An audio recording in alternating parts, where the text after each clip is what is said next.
পর্দার অতিথি আমার ছোট ভাই ফতুল্লা থানা সংগ্রামী সহসভাপতি মঞ্চে উপবিষ্ট আছেন যুগ্ম আহ্বায়ক আমার ছোট ভাই মালাউল আলম, মঞ্চে উপস্থিত আছেন ইসমাইল ভাই, আরো আমার ভাতিজা তপু আছেন এবং আমার দুই পাশে আমাদের সংগ্রামী যে আমাদের কর্মী, আমাদের সাথে সহকর্মী যারা ছিলেন যেমন বাবু, শাহিন এবং জুয়েল এবং আমাদের রনি, ওরা আমাদের সহযোগী, আমাদের অনেক সর্বক্ষেত্রে ওরা আমাদের সহযোগিতা করেছেন। এই সংগ্রামে 5ই আগস্টের যে সংগ্রাম আমরা করেছি স্বৈরাচার সরকারকে আমরা হটানোর জন্য, তো আল্লাহর রহমতে আপনাদের সহযোগিতা এবং আল্লাহর মেহেরবানিতে আমরা স্বৈরাচারকে সপরিবারে এই দেশ থেকে বিতাড়িত করতে পেরেছি। আমরা কেন বিতাড়িত করতে করেছি এটা আপনারা অবগত হয়েছেন বিভিন্ন বক্তার মুখ থেকে। আমরা বিগত 18 বছর গণতন্ত্র পাইনি, আমরা 18 বছর ভোট দিতে পারিনি, আমরা সেই কারণে এই স্বৈরাচার সরকারের বিরুদ্ধে আমরা নেমেছি। আমাদের গণতন্ত্রকে ফিরিয়ে আনার জন্য, মা বোনের ইজ্জত রক্ষার জন্য আমরা মাঠে নেমেছি। মাঠে নেমে আমরা আল্লাহর রহমতে সাকসেস হয়েছি। এখন আমাদের পালা, আমরা গণতন্ত্র ফিরিয়ে এনেছি আপনাদের মাঝে। আমাদের তারুণ্যের অহংকার তারেক জিয়া দেশে ফিরে এসেছে। আপনারা জানেন বরাবরই হাসিনা বলতো যে তারেক জিয়া তুই দেশে আয়, এই যে কথাটা বলতো এটা একটা জটিলতার সৃষ্টি করে খালি এই কথাটা বলতো, মানুষকে বুঝাইতো। তারেক জিয়া ভয়ে আসে না এই দেশে। আসলে ঘটনাটা এটা ছিল না, তারেক জিয়ার পাসপোর্ট ছিল না। পাসপোর্ট আমাদের স্বরাষ্ট্র মন্ত্রণালয় থেকে ইস্যু করা হয় নাই, কাজেই তারেক জিয়া দেশে আসতে পারেন না। যাই বর্তমানে এসেছেন, আসার পরে আমাদের মধ্যে জনগণের মধ্যে সারা বাংলাদেশে বলতে পারেন একটা উৎসাহ উদ্দীপনা জোয়ার সৃষ্টি হয়েছে।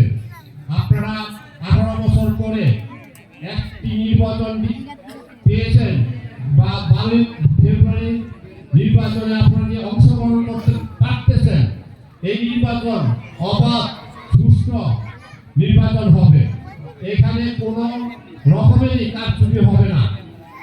এটা নির্বাচন কমিশনকে পূর্ণাঙ্গ স্বাধীনতা দিয়েছে। আমাদের বর্তমান যে সরকার আছেন তিনি পূর্ণাঙ্গ স্বাধীনতা দিয়েছেন। কাজে আমরা সবাই ভোট দিতে যাব 12ই ফেব্রুয়ারি। তো খেয়াল রাখবেন, ভোট যে দিবেন, ভোট কাকে দিবেন? যোগ্য ব্যক্তিকে ভোট দিতে হবে আমাদেরকে। যার দ্বারা আমাদের উপকার হবে সেই যোগ্য ব্যক্তিকে দিতে হবে। অনেকে ভোট চাইতে আসছে আপনাদের মাঝে, বিভিন্ন ধরনের কথা বলে গেছে, এগুলো আমার কানে আসছে, আমি শুনেছি। বলেছে অনেকে যে অমুকে বিএনপি থেকে পেয়েছে, অমুকে বিএনপি থেকে পেয়েছে, এরকম মিথ্যাচার করেছে। এখানে বিএনপির মার্কি একটি, সেটারও আমাদের মুফতি মনির হোসেন কাশিমি সাহেব, উনি খাজুর গাছ মার্কা নিয়ে নির্বাচন করতেছেন। খাজুর গাছ মানি ধানের শীষের মার্কা।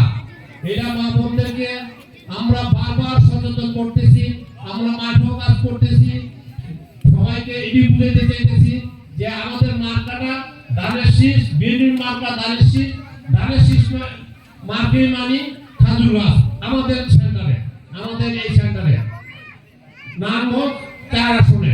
এই জিনিসটা আপনাদের খেয়াল রাখতে হবে। অনেকে আপনার বিভ্রান্তি সৃষ্টি করতে পারে যে এখানে খাজুর গাছ মার্কা দিয়ে, যেখানে তো বিএনপির মার্কা নাই। এটা কিন্তু মিথ্যা কথা। উনি একজন সৎ লোক। আপনারা হয়তো জানেন না, বাড়িদারাতে তার একটা মাদ্রাসা আছে, মাদ্রাসা পরিচালনা করেন।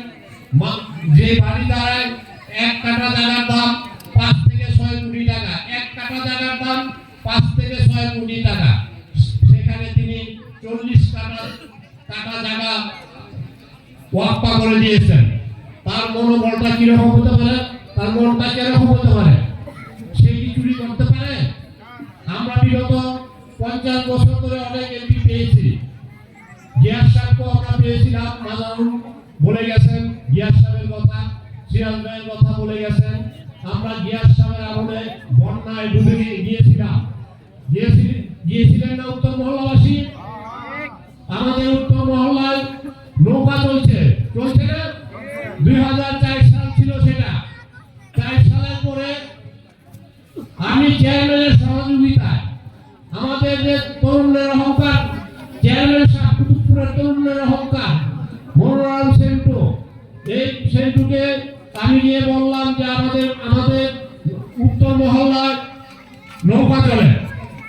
যখন আল্লাহ মেহরবানিতে যখন এই পানি সরে গেল, তখন আমি কি করলাম আপনারা সবাই দেখেছেন, যারা বয়বৃদ্ধ আছেন, বয়স্ক আছেন বা অনেকদিন ধরে এখানে যারা বসবাস করতেছেন, আপনারা জানেন আপনাদের যত রাস্তাঘাট যা কিছু হয়েছে কার মাধ্যমে হয়েছে?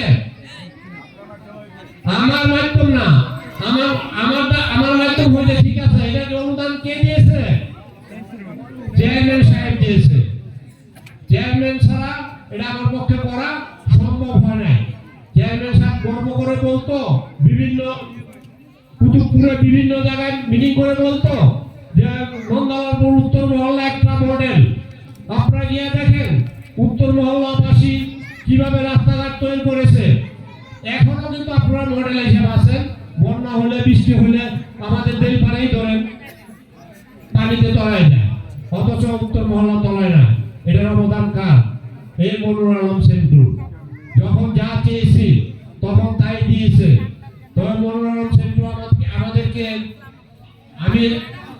আমাকে অনুরোধ করেছে যে ভাই এই নির্বাচন করতে হবে, যেভাবে কাশ্মীর সাহেবকে পাস করাইতে হবে, মা বোনদেরকে বুঝাইতে হবে বাড়ি বাড়ি গিয়ে। সেই জন্য আমরা মাঠে নেমে গেছি, সবাই মাঠে নেমে গেছি। এই জন্যই, কারণ মনিরুল আলম সেন্টু মুখ রাখার জন্য এবং কাশ্মীর সাহেবকে দাঁড়িয়ে শিখে পাস করার জন্য। কাশ্মীর পাস করা মানে আমাদের মনিরুল আলম সেন্টু পাস করা। শুধু মনিরুল আলম সেন্টু পাস করা নয়, এটা কুতুবপুরবাসীর পাস করা। আমরা কুতুবপুর থেকে দেখাই দিব যে কাশ্মীর সাহেব কুতুবপুরে বিজয়ী হয়েছে। পারবেন না এটা করতে আপনারা? আল্লাহর রহমতে আপনারা 12 তারিখে সকাল সকাল ভোট দিয়ে এসে, মা বোনদেরকে বলতেছি, ভোট দিয়ে এসে আপনারা নাস্তা করবেন। আর মার্কাটা হলো সাজুর রাজমার্কা। বাংলাদেশ জিন্দাবাদ, বাংলাদেশ জাতীয়তাবাদী দল জিন্দাবাদ, শহীদ প্রেসিডেন্ট অমর হোক, খালেদা জিয়া অমর হোক, তারুণ্যের অহংকার তারেক জিয়া আগামী প্রধানমন্ত্রী জিন্দাবাদ। সবাইকে ধন্যবাদ।